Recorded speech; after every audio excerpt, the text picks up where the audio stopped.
La Vierge Marie a reçu beaucoup d'honneur et de publicité depuis le début du XXe siècle. Ce siècle a été l'ère du pèlerinage marial. Pourquoi chrétiens comme non-chrétiens visitent Lourdes chaque année pour aller y boire les eaux de la guérison?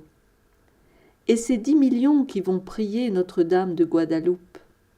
Et ces quelques 1500 prêtres partis à Medjugorje, en ancienne Yougoslavie depuis 1981? Où est la Vierge Marie maintenant? Est-elle au ciel, avec Jésus, ou bien en Floride, ou bien dans sa tombe attendant la résurrection? Que penser des miracles rapportés, des apparitions, des messages laissés à l'humanité, des prédictions, des statues qui pleurent et des icônes qui saignent?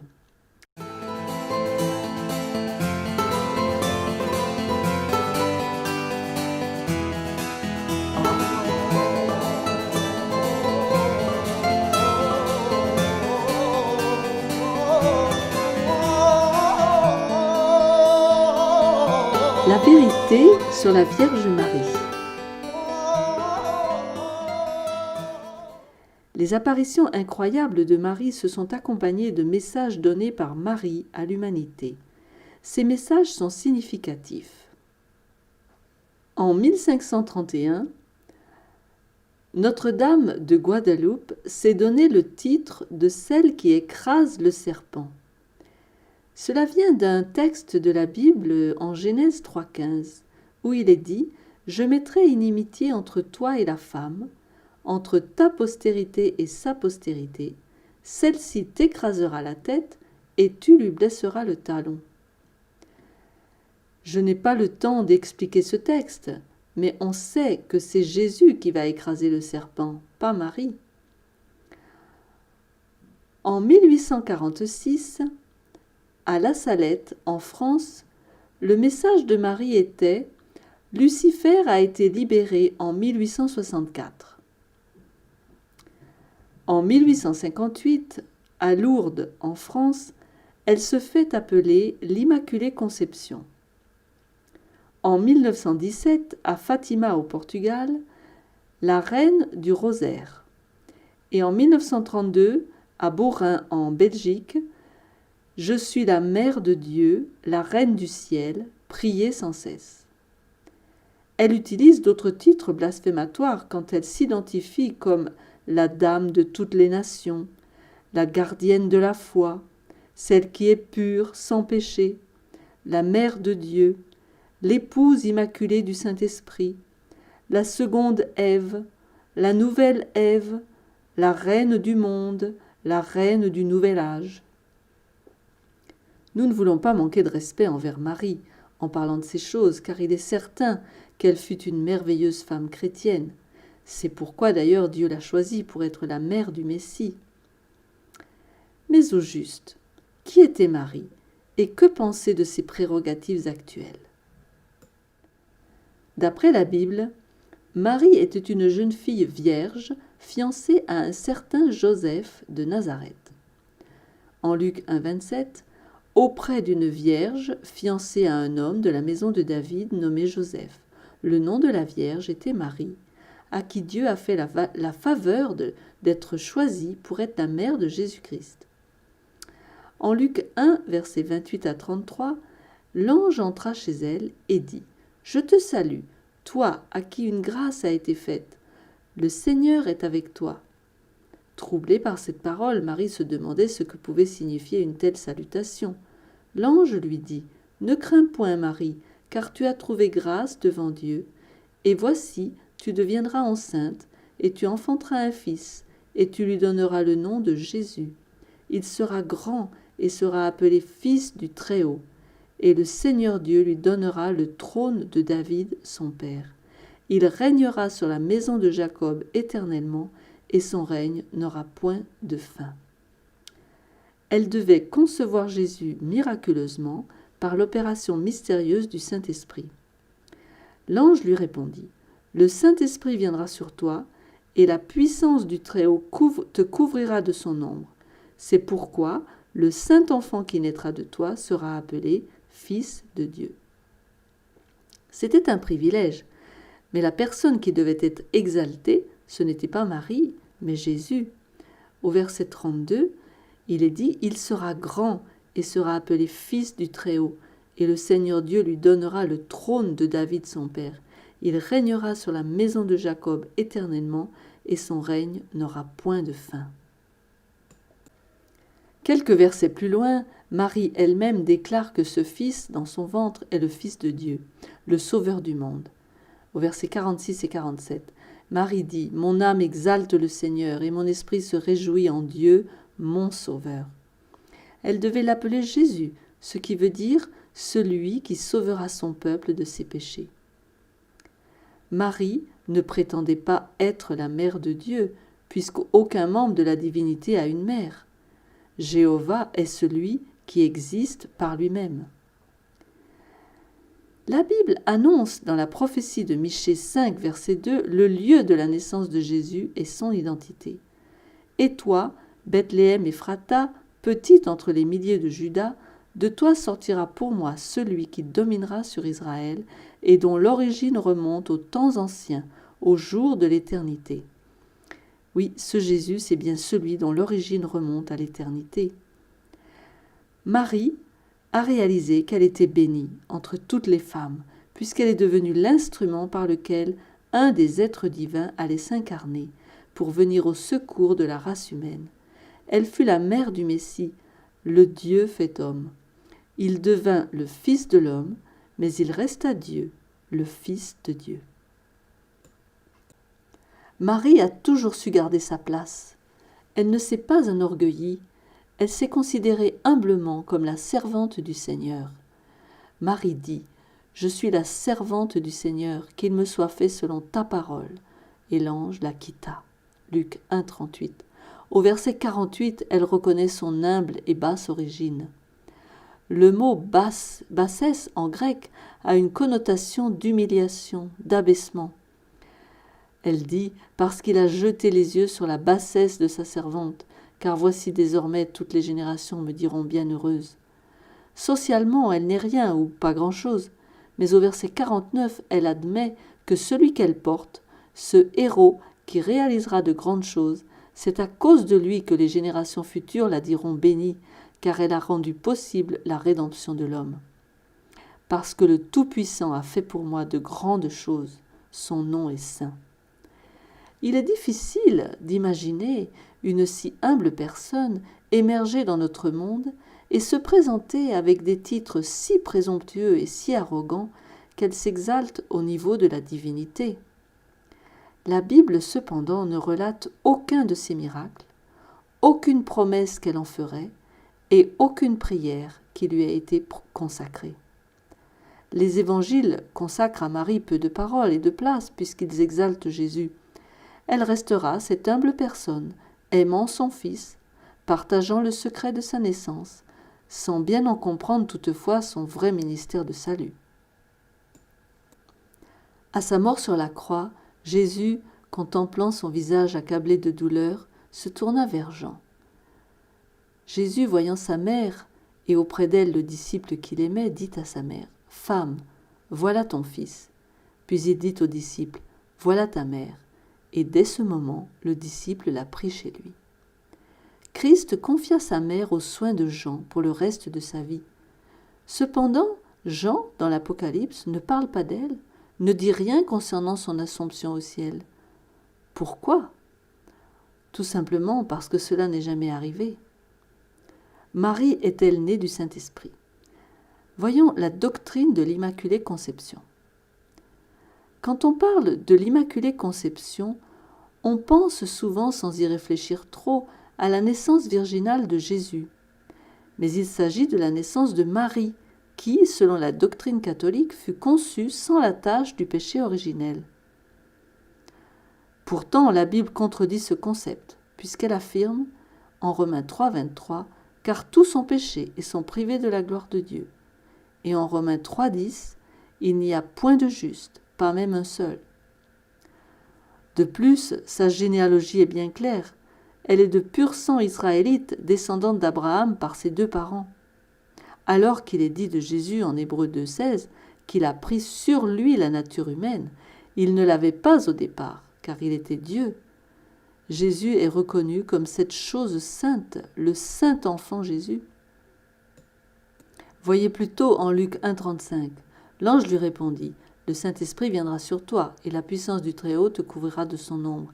C'est pourquoi le saint enfant qui naîtra de toi sera appelé Fils de Dieu. » Et en Actes 4, 27 et 30, « En effet, contre ton saint serviteur Jésus que tu as oint, Hérode et Ponce Pilate se sont ligués dans cette ville avec les nations et les peuples d'Israël, en étendant ta main pour qu'il se fasse des guérisons, des miracles et des prodiges par le nom de ton saint serviteur Jésus. »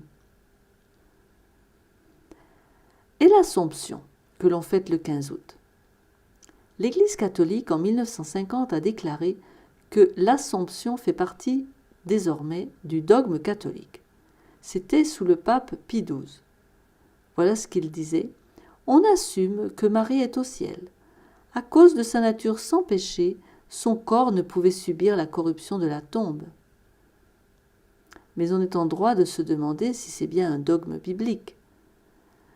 D'après l'Écriture, les seuls humains mortels qui ont été emmenés au ciel sont Enoch, Moïse et Élie, ainsi que les saints ressuscités avec Christ quand il s'est levé d'entre les morts.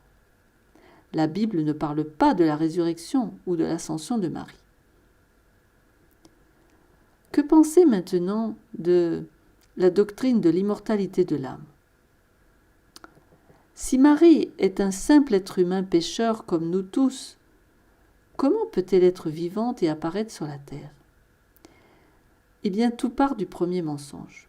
« Tu ne mourras point », formulé par Satan en Éden. La doctrine de l'immortalité de l'âme est très populaire, et la plupart des chrétiens croient à la survie de l'âme après la mort. Vous pouvez à ce sujet consulter la vidéo sur la vérité sur la mort. Cependant, la Bible affirme que l'âme de l'homme est mortelle, que seul Dieu est immortel. De plus, personne ne reçoit l'immortalité à sa mort, mais au moment de la résurrection, à la deuxième venue de Jésus. Mais alors, qui sont ces morts revenus à la vie, ces apparitions? Une histoire biblique nous intéressera à ce propos. Il s'agit du roi Saül, effrayé par l'armée des Philistins, qui veut consulter Dieu. Mais Dieu ne lui répond point. Alors il a recours à une femme à Endor qui évoque les morts ou les esprits. En 1 Samuel 28, versets 6 et 7, Saül consulta l'Éternel, et l'Éternel ne lui répondit point, ni par des songes, ni par l'Urim, ni par les prophètes. Et Saül dit à ses serviteurs, « Cherchez-moi une femme qui évoque les morts, et j'irai la consulter. » Ses serviteurs lui dirent, « Voici, à Endor il y a une femme qui évoque les morts. » Le roi aurait dû se rappeler la parole très explicite du Seigneur, en Lévitique 19, 31. « Ne vous tournez point vers ceux qui évoquent les morts, ni vers les devins. Ne les recherchez point, de peur de vous souiller avec eux. Je suis l'Éternel, votre Dieu. » En fait, les morts ne savent rien. Quand le souffle de vie leur est retiré, leur corps n'est plus, et la personne ou l'âme vivante n'est plus non plus. Sans manquer de respect à personne, et certainement pas à Marie, une fois morte, la personne n'est plus. Elle se repose dans son tombeau, attendant la résurrection au retour de Jésus. Mais qui peut donc bien apparaître? À ce sujet, il faut parler du spiritisme moderne. C'est un chef-d'œuvre de supercherie.